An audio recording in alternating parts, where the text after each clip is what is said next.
Первые профсоюзные организации в Чеченской Республике были созданы рабочими Грозненской железной дороги в октябре 1905 года. В ноябре того же года профсоюз организуется среди почтово-телеграфных работников. В 1906 году среди нефтяников и ряда других отраслей. В течение 1920-22 годов профсоюзы на территории Чеченской Республики были созданы во всех крупных отраслях, в том числе в системе образования. На профсоюзную работу я пришел, уже имея достаточно богатый опыт общественной работы, и пионерской, и комсомольской, и партийной, 15 лет. Оказавшись волей судьбы в профсоюзе, я первые 1,5 года вникал, изучал все уровни профсоюзной работы и пришел к выводу, что при сложившейся ситуации профсоюз не может выполнять те функции и задачи, которые на него возложены. Не были выражены интересы большинства членов профсоюза. Не было налажены информационно-деловой связи между первичной организацией и членами профсоюза. В общем, не было создано такого профессионального ядра, такого органа, от которого, так сказать, исходят все идеи, так сказать, такой организующий, руководящий и направляющий орган. Его не было. Конечно, профсоюзное движение нашей республики пришлось много трудных моментов пережить, как всей республики, народу нашей республики, да и страна в целом тоже переживала достаточно тяжелые времена, трагические порою. Советские профсоюзы, ВЦВ СПС, принял ряд, на мой взгляд, ошибочных решений на закате Советского Союза в 89-90-е годы, перевернув пирамиду, финансовую пирамиду, поставили на грань выживания вообще профсоюзного движения нашей страны. Перестроить профсоюз именно вот в русле тех задач, которые должны они решать, было очень трудно. И только к 1990 году был в республике и отрасли создан профсоюз принципиально новой организационной структуры и новыми задачами. Но, к сожалению, реализовать, так сказать, все свои инновации мы не смогли. В республике начался кризис, вот, республика пошла по совершенно иному пути. 1991 год. Только избранный парламент Ичкерии принимает постановление о приостановлении деятельности профсоюзов. Борьба за существование шла длительно, и только к 1 сентября 1992 года через суд удалось добиться права на деятельность. 1993 год. После проведения профсоюзами митинга, переросшего в политическое противостояние, у профсоюзов изымают право управлять социальным страхованием. 1995 год. Руководство правительства республики ставит вопрос не регистрировать профсоюзы, рекомендует им самораспуститься. После настойчивых переговоров отстояли право деятельности. 1998 год. Комиссия парламента Ичкерии по подготовке шариатской конституции приняла решение о прекращении деятельности профсоюзов. Муфтият, в то время возглавляемый Ахмад Хаджи Кадыровым, выдал нам документ о том, что устав нашего профсоюза не противоречит нормам шариата. Это дало нам возможность сохранить свое существование. Пришлось восстанавливать профсоюзы образования, которые возглавлял еще тогда Хазир Магомедович Герзелиев. Достаточно быстро восстановили свои структуры, но опять-таки вывода федеральных войск, уход федеральной власти из республики, уже в новых условиях пришлось адаптироваться к деятельности. Для того, чтобы понять всю атмосферу, в которой нам приходилось работать, я приведу один такой факт. Нами был избран подпольный обком профсоюза из 100 человек. Вот. Причем секретные все были, засекречены эти люди. Был избран руководящий орган.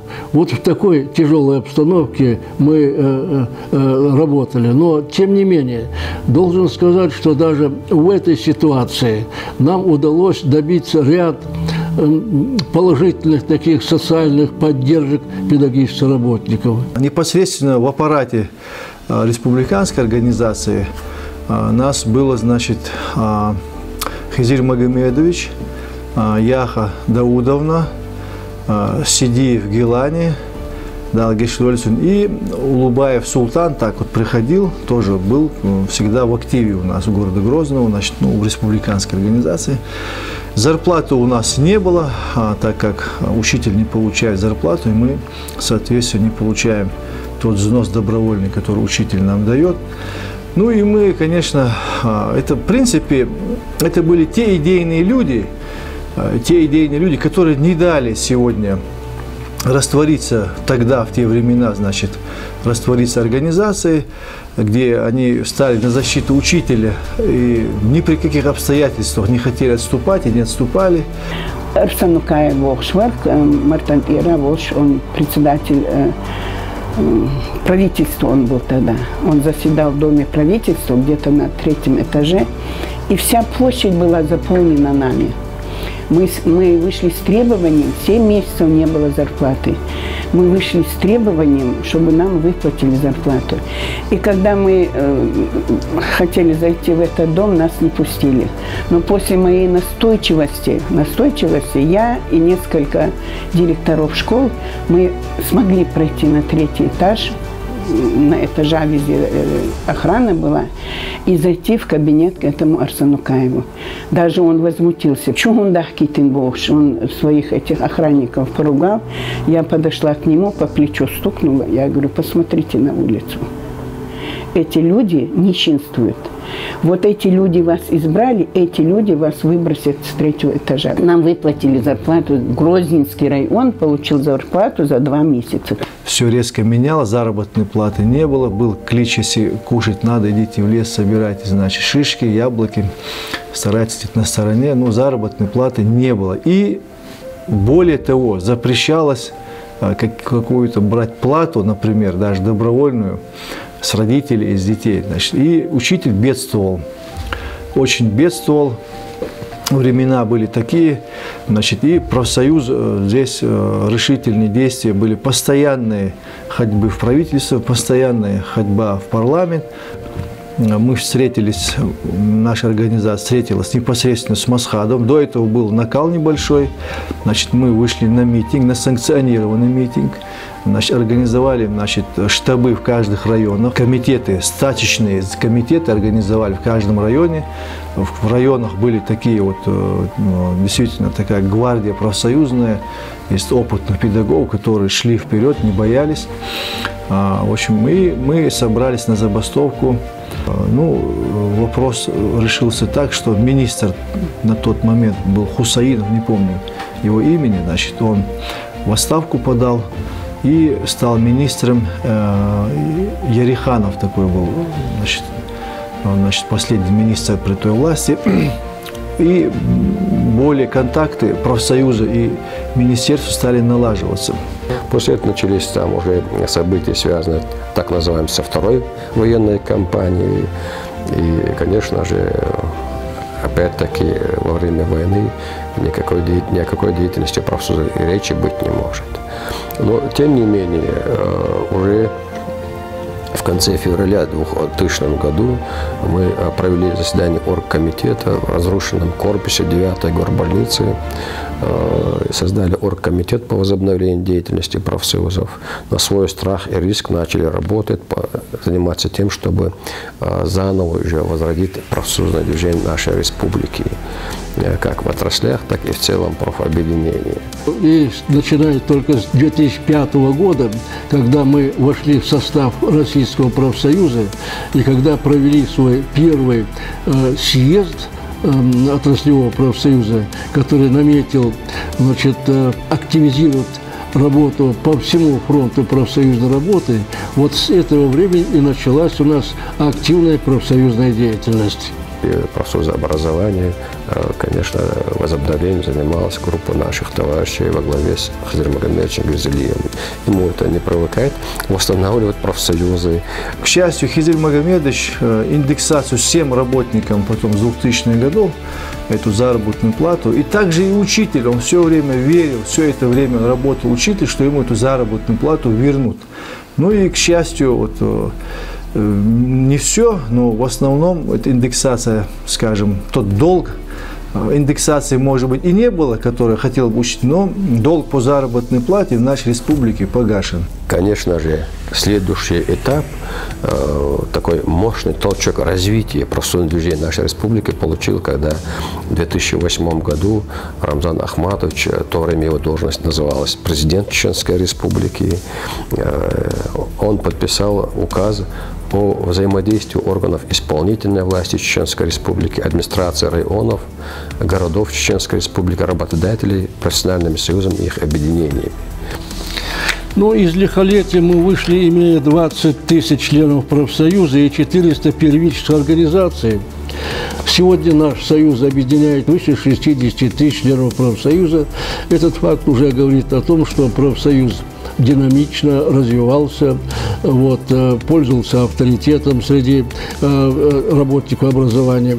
Мы ежегодно проводим 120-130 мероприятий различного уровня, наладили системное обучение профсоюзного актива, создали устойчивые информационные ресурсы, организовали структуру профсоюза, которой нет аналога во всем российском пространстве. К нам едут учиться, у нас перенимать опыт. Недавно, в этом году, в марте месяце, здесь у нас в Грозном состоялось выездное заседание постоянной комиссии Центрального совета профсоюза по кадровым вопросам и организационной работе. Она одобрила наш опыт работы. На основании решения этой комиссии Центральный совет профсоюза принял постановление распространить опыт чеченской организации профсоюза по всей российским профсоюзам, вот чтобы могли люди использовать ее в своей практике. Крупнейшей организацией, чеченской организацией является Республиканская организация общероссийского профсоюза работников образования. Она не только крупнейшая, но она из тех, которые осуществляет наиболее эффективно свою деятельность, проводит много работы на перспективу, стратегически мыслят. Конечно, эта организация, да, она в нашей республике крупнейшая, она очень активно, эффективно работает, но я убежден, что это одна из лучших региональных отраслевых организаций общероссийских профсоюзов, входящих в Федерацию независимых профсоюзов России. Но мы знаем по нашим акциям, по нашим встречам, круглым столам, мы видим, что руководство школы уже не в полуоборота, а напрямик смотрит на профсоюз. Современные профсоюзы, работающие в условиях рыночного производства, защищают прежде всего трудовые, профессиональные права и интересы своих членов, занимаются урегулированием трудовых отношений. Основным направлением защитных функций профсоюза является работа по обеспечению нормального творчества, здоровых и безопасных условий труда, а также работа по своевременной и в полном объеме выплате заработной платы. Особое внимание уделяется организационному укреплению профсоюза, развитию системы профсоюзного обучения и курсовой переподготовки, дальнейшему кадровому укреплению первичных и территориальных организаций профсоюза. 24 декабря 2014 года состоялась третья республиканская отчетно-выборная конференция, которая подвела итоги перестройки профсоюза, определила новые задачи в условиях дальнейшей модернизации образовательной системы, избрала руководящие органы.